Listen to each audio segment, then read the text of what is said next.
আল্লাহ তাআলা সূরা লুকমানে উল্লেখ করেছেন, তোমার কণ্ঠস্বর নিচু করো। নিশ্চয় কণ্ঠস্বরগুলোর মধ্যে সবচেয়ে নিকৃষ্ট হচ্ছে গাধার শব্দ।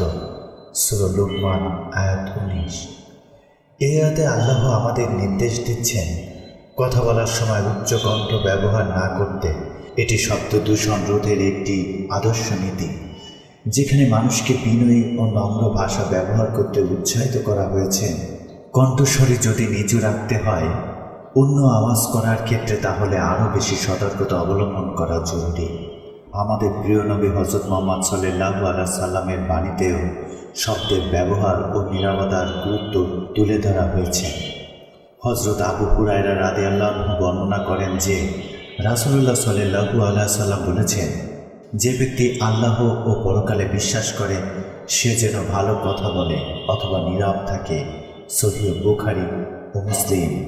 এই হাদিসে সুস্পষ্টভাবে বলা হয়েছে অপ্রয়োজনীয় শব্দ বা কথা থেকে বিরত থাকা উচিত, যা আমাদের চারপাশের শান্ত পরিবেশ রক্ষায় গুরুত্বপূর্ণ ভূমিকা পালন করে। ইসলামিক নৈতিকতা অনুসারে এমন কোনো কাজ করা উচিত নয় যা অন্যের ক্ষতির কারণ হতে পারে।